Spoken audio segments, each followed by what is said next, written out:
Thank you. My name is Lee Alejandro Basel, and I have the honor of introducing our final keynote for Canada Strong and Free. A society should work for the people who do the work. It is this theme that our special keynote speaker, Sohrab Ahmari, discussed in his most recent book, Tyranny, Inc., and discussed, as conservatives, how we conserve our freedom in a quickly shifting market society. Sohrab Ahmari is a writer, commentator, and the founding editor of Compact magazine. Through his writing and books, he has challenged contemporary orthodoxy, focusing on the common good and of the highest good. He is one of our most influential conservative writers, shaped upon a conservative concern of social harmony and stability. Moderating today's discussion is someone who, for many of us, does not need an introduction. You may have read about his life story in his book, Why Young Men, where he was declared illiterate at the age of 16 and within a couple years thereafter, graduating from Yale Law School. You may have listened to him as the former president of Canada Strong and Free, strengthening our program, enlightening our merits of equal opportunity, and attacking woke identity politics. Finally, you may have seen him at the doors in Durham during a cold February as the Conservative candidate in that by-election. Moderating this special keynote with Sohrab Ahmari will be Jamil Javani, Conservative Member of Parliament for Durham.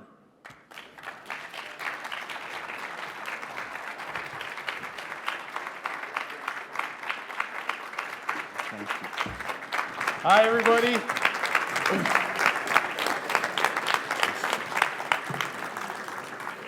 Well, it is a very cool moment for me to be here, given that a year ago at this time, I was very stressed out trying to make sure this conference is running on time, and now I don't have to worry about the time at all. So it's a very different experience. But of course, I just want to start off by acknowledging all the hard work that goes into making this happen. Our new president, Adam Bullock, the fantastic Canada Strong and Free team, Zoe, all the great sponsors, the board members. Just a round of applause for everybody for making this conference happen. Now, we are at a very interesting time in Canadian politics where there is what some have described as a realignment happening right now, where communities who have historically not necessarily seen the Conservative Party as a vehicle for their self-interest are now seeing a place for themselves in the Conservative Party and the conservative movement more broadly. Some have said that we are now the working class party. And certainly I can tell you as the newest member of parliament in our great democracy, serving the riding of Durham, that we had a tremendous amount of support from working class communities, from retired GM workers, from people who may have looked at other parties as a place for the working class in the past and now see the message of Pierre Poilievre, the new leader of the Conservative Party, and God willing, the next Prime Minister of Canada, as the voice for the working people. And there is no better author for us to have a conversation with about this realignment and its many implications than who we have with us today, Sohrab Ahmari. Thank you very much for making the trip up to Ottawa. Appreciate it. Thank you. Thank you. So I would encourage you, if you are not familiar with Sohrab's work in Compact magazine or his various books, to look into him, because I do think he touches on many of the issues that are relevant to the realignment that has happened in different parts of the world. But I want to dig into some of your insights, because I think it will be very helpful for Canadians to be thinking through what it might mean for our politics. And I think a good starting point for us, Sohrab, would be just to get your thoughts on what would it look like for a political party to be genuinely reflective of the needs and interests of working class communities? Well, first of all, let me just thank all of you for being here, and thanks for having me. It's my first time in Ottawa, and before we start, I wondered if someone could take down my wife's phone number in case I run afoul of Canada's various rules around gender speech. She can bail me out, out of a. Sorry, I couldn't resist that. I had to.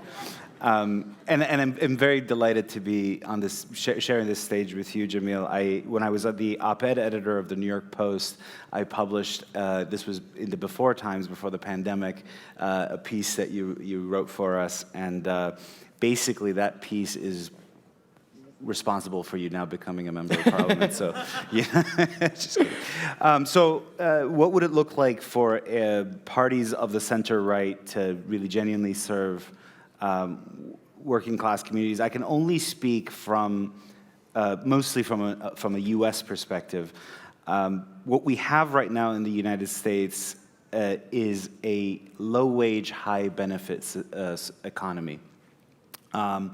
And I think this is true of a lot of Western democracies, but in the US it's especially acute. And a low-wage, high-benefit economy means an economy in which of the total amount that the bottom half of the economy, especially the working poor, working classes need to make ends meet, of the total amount that they need, benefits take up a very high proportion of that, and wages a very kind of smaller share than it should.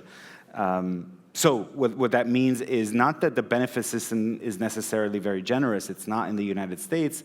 It can be quite miserly. It's means tested all the time. It regulates what people can purchase with their food stamps and so on. But it just means that it's a big share of the income that people need. So in part, that means that we, as taxpayers, as a society, are subsidizing low wages.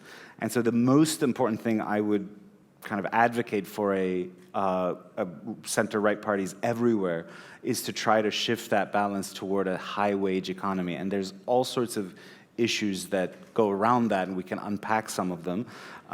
Raising workers' bargaining power, that means by resisting two forms of corporate arbitrage, which is one offshoring and one is low-wage migration. These are both ways that the wages of working class people have been depressed over the past 2 generations around the developed world, but especially so in the United States.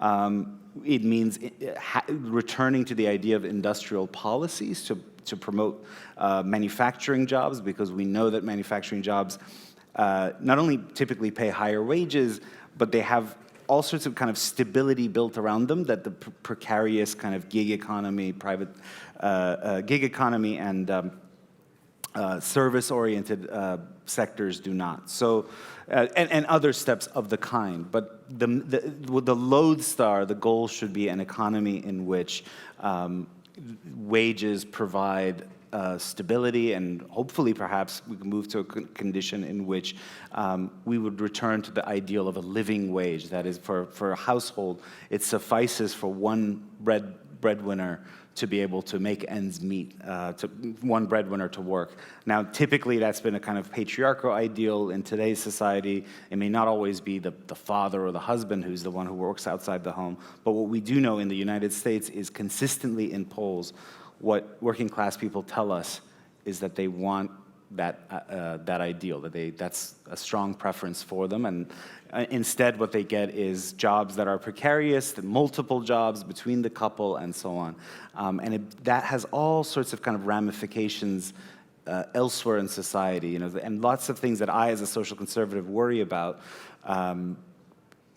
can be traced in part to this problem of the precarity and low wages.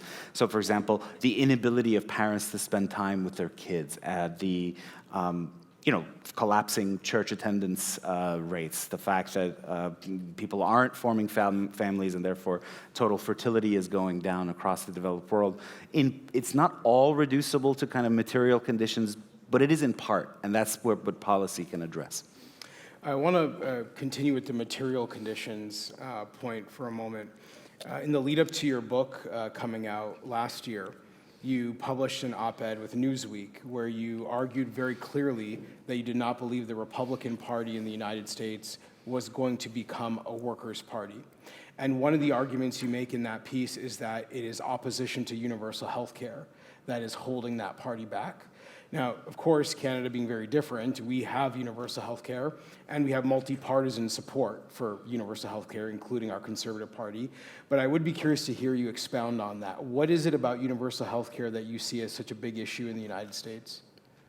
Well, I mean, I think anyone here who pays attention to the economy south of the border and this sort of society is aware of this, but because of the bizarre way that we structure our health system, relying on insurance that's pegged to employment, typically for a lot of people, we end up spending a great deal somehow on healthcare. In fact, more than per capita, more than any other country in the developed world, and yet we have these lousy health outcomes. And of course, we have a situation in which about half of Americans roughly have dealt with medical debt at some point in the past 5 years. Pew polling shows, and a significant share of that are people that is catastrophic medical debt. I personally dealt with this not too long ago. So my wife and I got married in New York, but then my job shipped me to London, and so our first child, our son, was born in Britain. And for all the complaints that one hears about the National Health Service, and I was prepared to not like the British National Health Service, I do remember when you're a first-time parent, you're constantly worried about, like, the minute the kid coughs, you're like, oh, this is catastrophic, it's going to be terrible, let me go to the clinic. And we had that, and then we learned as parents, but there was no, at the point of contact with the health system, there was no bill. Then I changed jobs and returned to New York City, and both my wife and I have like kind of corporate jobs at the time. I was at a newspaper, and she's at a large retail firm. So we had like the best insurance you can imagine. And my son got something called the human metapneumovirus, which is a typical childhood illness. But for about 24 hours, it requires monitoring in a hospital. So, okay, did that. 3 months later, we get a bill. After what insurance had kind of chipped in, we still owed $3,750 or something cash. Now, for me, that meant at the time, like, I write one extra article or something like that and deal with that expense. But imagine for working and lower middle class people what that does. Well, for many of them, they go into medical debt, even if it's for a relatively small amount. $3,000, $4,000 is not small. It's a big problem, and it's something that it's both somehow bureaucratic and inefficient. So we have all of the inefficiencies you associate with large bureaucracies, but also kind of cruel and incapable of providing good outcomes. So I think this is one of the issues where the Republican Party, and I can go into the others, needs to come to terms with something like a public option in healthcare. So let's depart from the material stuff for a moment. You mentioned blue-collar values, right? Values that working-class families might have.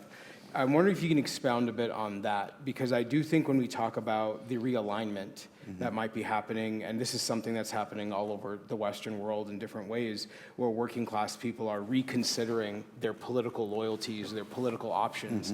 I do think part of it is that the left, in our case, the Liberal Party of Canada, the NDP, that they have adopted a way of talking about progress and social issues and cultural issues that essentially requires a master's degree to even participate, right? Words that most people don't use, and you're being afraid of being politically incorrect, and I'm offending this person or that person. And frankly, the average person who's worried about putting food on the table and earning money for his or her family is not someone who's gonna have the time to read up on the new language that we're supposed to use to talk about basic reality, right? So I'm curious to know what you see as where right-wing parties or center-right parties might be able to reflect the blue-collar values of working-class people. Well, it's an enormous sort of abandonment by the traditional parties of the left and center-left of working-class people is underway.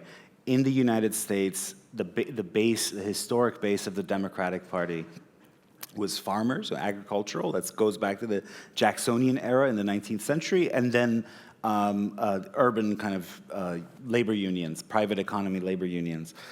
Over the past generation or so, that's completely shifted. The base of the Democratic Party now is educated professionals, typically, and they bring their own values to the table, and they've brought about something I've started calling pseudo-progressivism. Here's what I mean. Pseudo-progressivism, as in sadistic, pseudo-progressivism is not concerned with the kind of traditional social democratic commitments that you associate with the left, like labor unions and empowering collective bargaining and collective action and making sure there's a sort of fair distribution of the social income. Rather, it just constantly pesters people and makes their lives just a little bit more difficult every day. So like if you live in a city, you know, 2 lanes are taken up by buses, and there's like 2 lanes for bicycles, and you can only drive down 1 lane. And the goal, you know, explicitly put forward is to make driving so unpleasant that it forces people into the kind of mass transit system. However, at the same time, pseudo-progressives in places like New York City, where I live, will also make mass transit really unsafe because they don't believe in like law and order. So that if you go down to the underground, there's unfortunately increasing likelihood you might get pushed into the the rails in front of an incoming train by some crazy person, or there's this kind of degradation of public life. And then you step out of the subway and you sort of make your way to whatever building you want to go to, and you are now potentially run over by hundreds of migrants, Honduran migrants and others, which have been brought over by Joe Biden, who are desperate, hyper-exploitable workers in the DoorDash economy, and they have, when they go on their like electric scooters or whatever, or bicycles, they have no sense of like, it's bad to hit pedestrians. You, as the pedestrian, have to kind of navigate around them. So then, okay, you did that. Then you go to like get your maybe work, lunch, something like that, and you get your cup of drinks, and it's the straw is made of paper, so that it melts in your mouth, and you feel like you're drinking cardboard. So that's what I mean by pseudo-progressivism, is that it makes life for ordinary people really miserable. And so that's something where, as working class people increasingly register their preference for parties of the right across the developed world, it's an opportunity, to think about what does a prosperity, mass prosperity agenda look like? It shouldn't look like that. And Sarah Wagenknecht, this German, actually left politician, came up with a similar term, which she calls lifestyle leftism, a leftism that's just concerned with policing ordinary people's consumer choices in a way that makes it really miserable. So a lot of them are rebelling against that. And so there's an opportunity for the right to bring in these voters, but then we need to have a working class agenda. And that's where I think there's a disconnect, which is why I wrote that piece saying I'm getting frustrated with the Republican Party right now is largely a working class party without a working class agenda. Let's get into some of the substance of your book. So it's about tyranny, private sector tyranny, corporate tyranny. Certainly an idea that might be unfamiliar to a lot of conservatives, to think of not just the government as potentially being a source of tyranny, but also large corporations. Mm-hmm. Can you maybe just introduce the idea of corporate tyranny? What does that mean to you?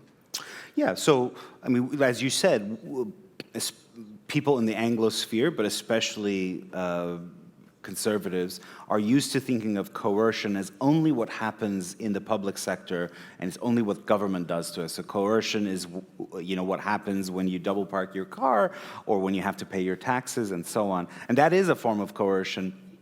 And typically and blessedly, it's often subject to democratic give and take, right? I can challenge the parking ticket, or I can, if I disagree with my taxes, there's some procedure, some democratic procedure for objecting. Whereas in the private sector, we are actually enveloped by coercion, but precisely because the kind of prevailing neoliberal ideology designates this zone as private, we can't subject this kind of coercion to the democratic give and take that we're used to in public life. And at points, it builds up to such a degree that it gives rise to what I call private tyranny. So just to give you an example, here in Canada, an Uber driver sued Uber a few years ago. His name is David Heller, because Uber had suddenly changed, Uber Eats, the kind of food delivery service, had suddenly changed the wages of people like him he was delivering.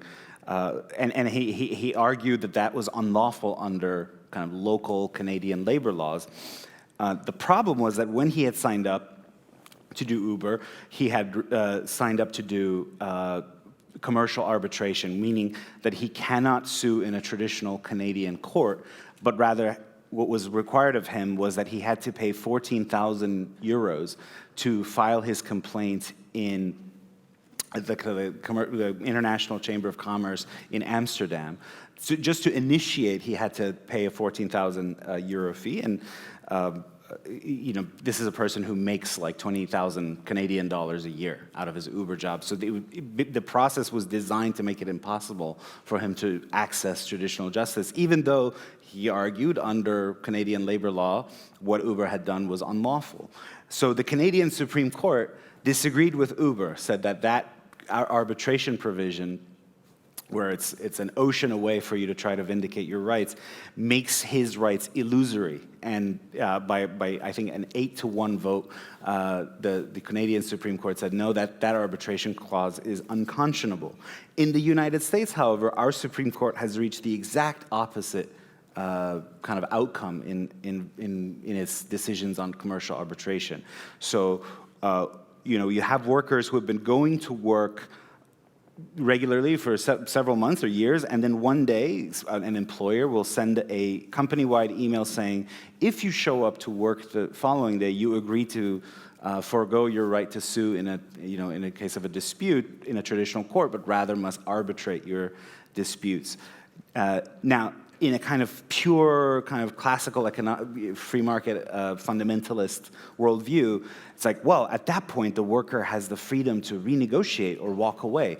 But for most ordinary people, no. Of course, you show up to work the next day because you have to pay your bills. You have to pay for elder care and child care and mortgages and so on. So, the idea that because there is this symmetrical power to walk away from any commercial relationship, that therefore generally most relationships of that kind are optimal and shouldn't be interfered with by government or labor unions, collapses the minute it comes into contact with ordinary people's kind of realities. So that's just and the book goes into many other examples, but this one always interests me because I tell the story as though it took place in the United States, and I say, the Supreme Court in a North American city, in a North American country, reached the decision that this arbitration clause was unconscionable, and only afterward I revealed that actually that was in Canada. In the United States, our courts, which are judges are typically really, really committed to hardcore market fundamentalism, we actually have the exact opposite outcome. Yeah, I want to ask you about where government overreach and corporate overreach might meet. And maybe I'll give an example. So some of you may have seen that I had my first appearance at a standing committee as an MP yesterday. Yeah, thanks. And I got a chance to question Bell Canada CEO Mirko Bibic. And one of the things he said while we were questioning him is that he supported the Liberal government's Bill C-11.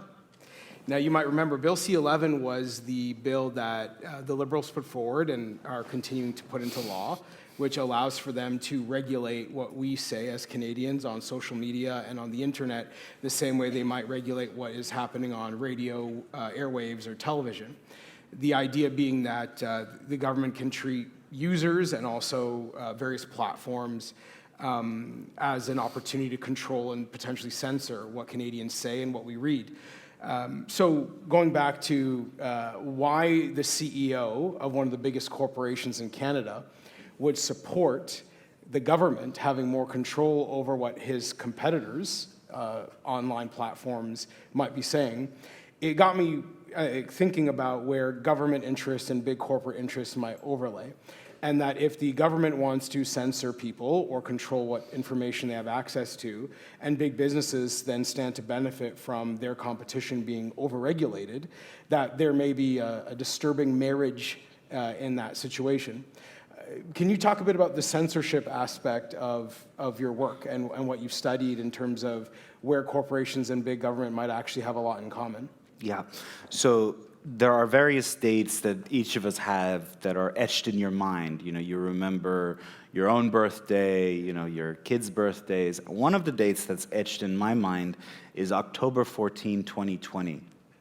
At the time, I was, as I said, the opinion editor, the comment editor of the New York Post, and I hadn't looked up the day's story the night before in our pagination system. So like everyone else, I woke up groggy and immediately reached for my phone and went to my New York Post app to see what my colleagues on the news side had put on the front page. And it was the story about Hunter Biden's illustrious career as an advisor in Eastern European energy affairs, and the fact that in the late Obama administration, when his father, then the vice president of the United States, and the Obama administration's point man on Ukraine, he had arranged a meeting between Joe Biden, his father, and executives from a firm called Burisma, which was paying him $83,000 a month, precisely for his enormous expertise in Eastern European energy affairs. I was like, wow, what a story. And so the hours went by, and this story went viral on Twitter and on Facebook. And then at about 10, 11 o'clock, Facebook put out a statement saying, we've noticed this disturbing story that needs fact-checking, so pending internal fact-checking, we are algorithmically reducing circulation on the story. Okay? Now, there had been a mountain of anti-Trump stories in the previous 3-4 years that had all collapsed under minimal factual scrutiny, but none of those had been subjected to this kind of reduction in circulation by Facebook. Then, like by midday, you noticed that you could not tweet the story in Twitter either. Not only could you not tweet the story on your public Twitter, but you also, if you tried to send it by a direct message, you were blocked. And thus began the kind of New York Post Hunter Biden laptop censorship saga. So for about 2 weeks, the account of the New York Post was suspended. The excuse was that this was hacked, this was in violation of hacked material, even though it was definitely not hacked material. And this really disturbing kind of all of establishment convergence of forces took place, where the social media companies censored us, and then most of the mainstream corporate media, instead of siding with the New York Post, America's oldest continuously published daily newspaper founded by Alexander Hamilton, they all, for the most part, 99% cheered the censorship. And then 50 intelligence officials, 50 former intelligence officials, as you remember, published a letter saying that although we don't have evidence of Russian collusion, this story bears all the traditional indicia of a Russian information operation. Now, when 50 ex-spooks, people who have the power to drone people out of the sky, say something, what is the typical expectation of what normal reporters are supposed to do, where you're supposed to be adversarial in relation to their claims and say, hey, well, can you prove it? What kind of evidence do you have? Of course they didn't do that. All the kind of traditional media, starting with Politico, treated it as though it was like the gospel of John Brennan, the ex-CIA director.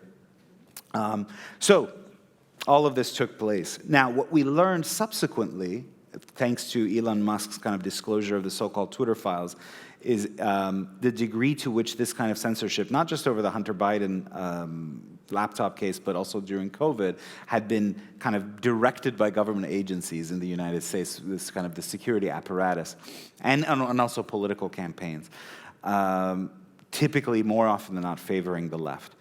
So that's what you're getting at, right? That often, not only do you have the kind of enormous arbitrary power of a few Silicon Valley oligarchs to not only kind of waging the market power that they have and the technological power that they have, but what the Canadian-American economist John Kenneth Galbraith called conditioned power, the power to shape what we get to see and think and believe.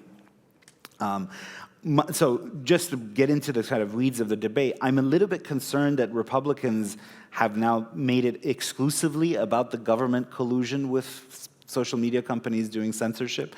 It's an easier one because if you can show that this was done directly at the behest of the government, then it implicates our First Amendment. But if it hadn't been done at the behest of the government, it would still be disturbing. And in fact, it does happen where it's, in many cases, it's not the government directing social media companies, but social media companies themselves taking this kind of step. So what is the answer of this kind of, what is the solution to this agglomerate, the kind of aggregation of enormous power versus ordinary people. Not just ordinary people, but even like an institution like the New York Post is relatively powerless. Galbraith, the Canadian-born economist, called for the mechanism called countervailing power, recognizing that in advanced industrial societies you will have large concentrations of power on one side, whether it's large utilities, or social, now we have social media providers, large employers, and so on. The thing to do, and this in a way gets government out of the kind of minute regulation business, is to raise up the power of people on the other side. So in labor markets, of course, it's the labor union that mounts countervailing power against the large employer. In utility contexts, you might have utility co-ops that are government supported so that consumers pool their power together relative to the large utility, and so on. So in this case, we need solutions that are aimed at raising the countervailing power of other, whether it's us as consumers of social media, you can have efforts to raise up kind of pool power, protect our rights, you can, impose the common carrier principle, which is in common law, which means that if you're a provider of a kind of general service, like a toll bridge, you can't unreasonably discriminate against some people. Like your phone company cannot say, oh, because of what you said on your phone call, we're cutting off your service, right? That's the kind of common carrier principle. Or a train company can't, the rail company can't do that to you, at least blessedly not yet. So that same principle may be applying that to social media, and it doesn't become a matter of kind of government regulation, which we see can become another kind of tool of this overwhelming power on the other side of the establishment, but rather raising up the power of other social forces through kind of various mechanisms, whether it's unions, co-ops, etc. Do you worry that as technology advances and we see new developments in AI, for instance, all the time, that the ability for the private sector or for large businesses to have more and more power over the average citizen just increases? And in that case, what are some of the things we should be thinking about to proactively respond to that, so we're not waiting for, as you said, the Silicon Valley billionaire to have more and more power before we say, hey, wait a minute, should he have that power in the first place? So I waver between whether I should worry about AI or not. Some days I think, wow, we're going to all be replaced by robots. But then other days, Google releases its AI platform, Gemini, and no matter what you tell, we might say, please depict Nazi soldiers, and it makes them look diverse, like there's an Asian one, a black one, and so on. So when I see that, I think, okay, well, we have a few years because this is too moronic to worry about. But I joke. No. I think it's a huge issue. And the thing that a lot of these companies are doing, the big tech firms, they are embedding themselves via AI in the ordinary operations of every other sector of the economy, right? So that there's this AI platform that helps you streamline things, and maybe it's labor-saving technology, we should welcome it, but there's this element of other sectors of the economy. Forget about workers. Even the firms that adopt these platforms lack the power to kind of direct what the AI platform does. It's kind of a closed box controlled by Microsoft or Google or whoever it might be. So that's something that you can concretely intervene against, and that's by insisting that the development of kind of the back-end code should be public, so that other elements in the economy and the society can see what it is what sorts of controls are being embedded in their systems as they adopt AI. I want to follow up on something you said earlier, where you mentioned neoliberalism. And I'm sure we have a very diverse conservative coalition, and I'm sure many people here who might identify as neoliberal or libertarian or have views that make them uncomfortable hearing you talk about the private sector in the same way we might talk about the government. What would you say to people who maybe come from that point of view in the conservative movement, who might say that we need to uphold a different way of looking at the private sector compared to the government? Well, the thing that I would say is that for a very brief window, but very important window of time in the 20th century, we had a kind of model that was endorsed by parties of the left and the right. It was a consensus between the left and the right. In the United States, it was called the New Deal order. In Europe, it was often called this kind of the social democratic or the Christian democratic model. And in a way, it was, you know, in today's conservative discourse, if you put that forward, they think, oh, that means socialism. It means like getting rid of markets, or you're having a command economy in which a commissar directs how much, how much cereal we produce and so on. And it's not, right? It's about recognizing that markets are inherently coercive, right? How are they inherently coercive? Well, I talked about some elements of that, but at the most basic level, it's that in most sectors of the economy, we don't have the picture that students learn in Econ 101 courses. In Econ 101 courses, they tell you that there is no coercion in the market because there are many actors in any given market, so you can always walk away and find a better deal elsewhere. That has not been true of market economies more or less since the 19th century. With the rise of the Industrial Revolution, what you get are natural, kind of rational consolidations of in various markets. This is because of factory effects and network effects. So what are factory effects? It's just that for manufacturing, just economies of scale just make it more profitable the larger the producer is. So that's why you don't have like car makers, in your backyard. You can't set up a tire manufacturing plant in your backyard. You have just a few. You have like 2 or 3 large tire manufacturers. And then network effects have to do with firms that to just take an example, like it doesn't make sense to have 200 different rail lines serving 400 different cities. It makes much more sense to have like 1 or 2 rail lines serving 200 cities, right? So in all of these cases, it actually makes sense to have large concentrations of power. But when you have these kind of large concentrations of power on one side, then the price does not become this kind of panacea against coercion. The price point is often what the large actors say it is. So, for example, in labor markets, the price of labor is no longer, when you're dealing with just like a few large employers in a sector, it's no longer this perfect crystallization of supply and demand or the marginal productivity of a worker, but rather just it's a measure of relative bargaining power. So if that's the case, the social democratic and the Christian democratic model, or what we in the United States call the New Deal order, it recognized, okay, yeah, there is going to be coercion in markets, but let's raise up the power of people on the other side of markets so that there's a kind of symmetry between social forces. And it's not the government coming in minutely to regulate things. That actually happens when you don't have diffusions of power in other areas. You don't have labor union, you don't have the utility co-op, you don't have the church or the synagogue or the mosque or whatever, these other social forces that have influence in how we direct market society. Instead, you get big state, big corporation, and you get the kind of bill that you're talking about, for example. Is it C11?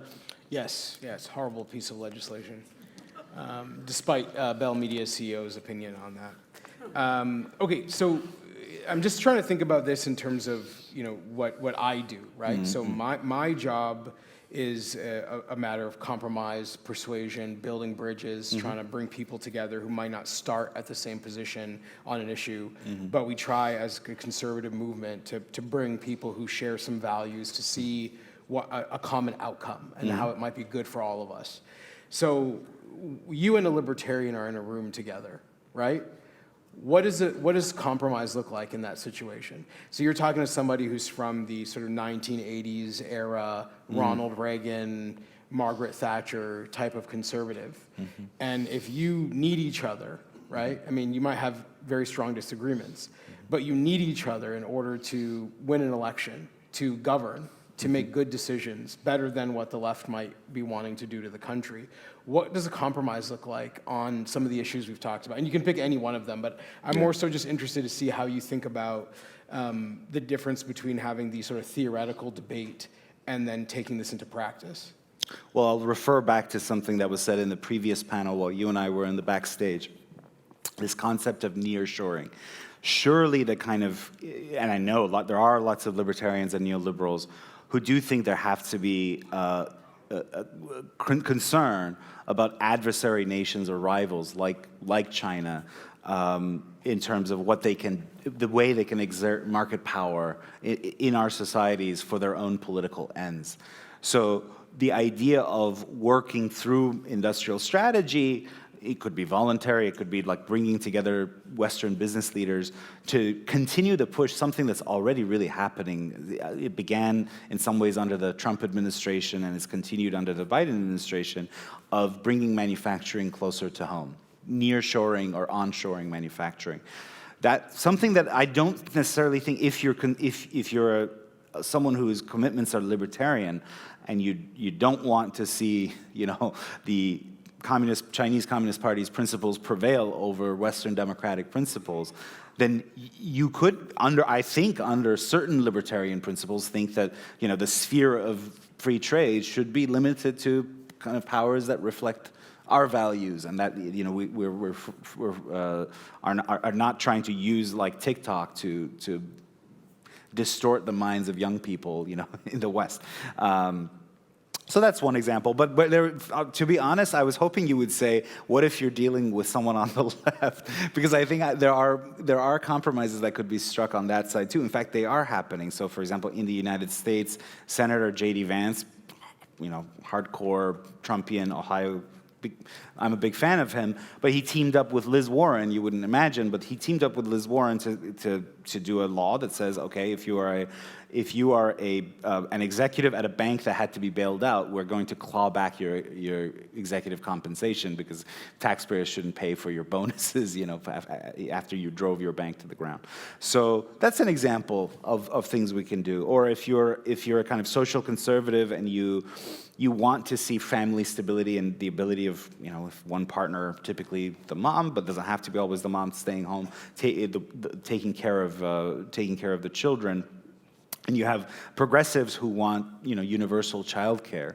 Well, okay, what about if we subsidize labor at home, like calling the labor at home a kind of, which is a labor, and you get a kind of, not a win-win, but like a good enough solution where, okay, if you want to have universal child care, that's an option, but parents who want to have the opportunity for one spouse to be able to stay at home and take care of the children, that's subsidized through the tax code.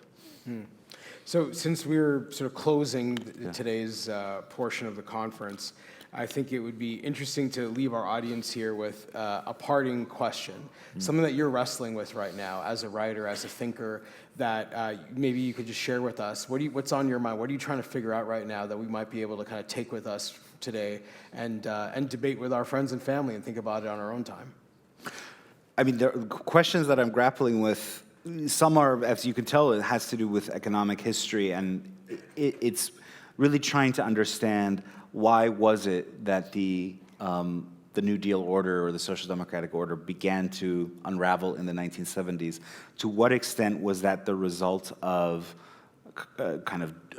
it was overdetermined, it was going to happen because of kind of economic forces, structural economic forces, and to what extent it was the result of contingent choices. I lean toward the idea that it was a result of contingent choices. There was some crises of the 1970s, which then the neoliberals, the types, Milton Friedman types, took advantage of that to push their ideology and overcorrect in an aggressive direction that I think has left us in a bad place. It's left us in a place where, we now have declining working class life expectancy in the United States. That's a crisis. We have the opioid crisis. So the changes that were wrought in the beginning in the 1970s have not been good for working class people. But the question is, if we're going to move, and I think there is a kind of consensus now toward the kind of economic thinking that I presented here, it's becoming a kind of left-right consensus. There are things that the Biden administration does that reflects this, but it's a kind of, in a strange kind of continuity with the Trump administration. Or you have Financial Times columnists now saying, we got to move toward deglobalization, near-shoring production, industrial policy, and so on. So it's coming, but then we have to think, like, why did it fail in the 1970s, and what can we do to kind of inoculate the reform system so that the next time around, if we build this kind of model that I'm talking about, it's not vulnerable to kind of macroeconomic forces.